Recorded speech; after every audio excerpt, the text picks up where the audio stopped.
thanks to the political strength of Arzenu in the World Zionist Organization, every year our institutions, mainly in Israel but also in other parts of the world, receive millions of dollars. This funding is funding that is helping the reform movement in Israel to grow. It helps pay for our rabbis, to have educational programs, to get more girls to have bat mitzvot. We're doing fabulous things in education, helping create curriculum for schools where kids are learning more and more about that there's more than one way of being Jewish, even in Israel. Everything that we are doing in so many ways depends on those allocations that we get.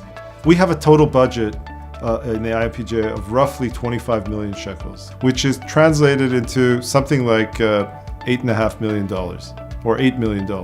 Roughly $4 million comes from the national institutions, okay, in one way or another. Those monies are essential to us. I would say that the non-Orthodox streams in Israel do not receive funding in any kind of proportion that makes sense versus the funding that the Orthodox and ultra-Orthodox streams receive. It's a political game. We don't have our own party representing us in the Knesset, in our parliament.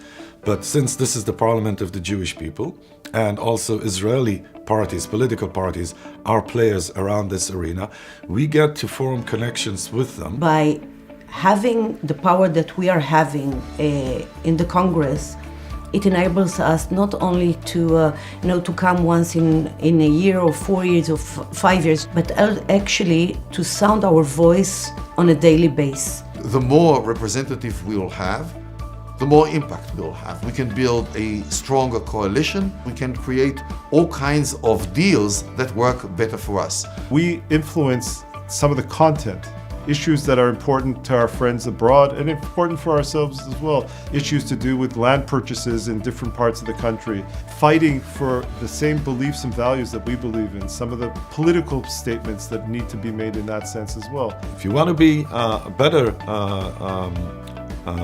presented in Israel, the way to do that is through having your reform movement in Israel as your representatives on the ground, Israelis who are working under the reform values. So that is definitely a good reason to vote, to go out and vote, to get us stronger in the institutes where our voices should be heard much louder.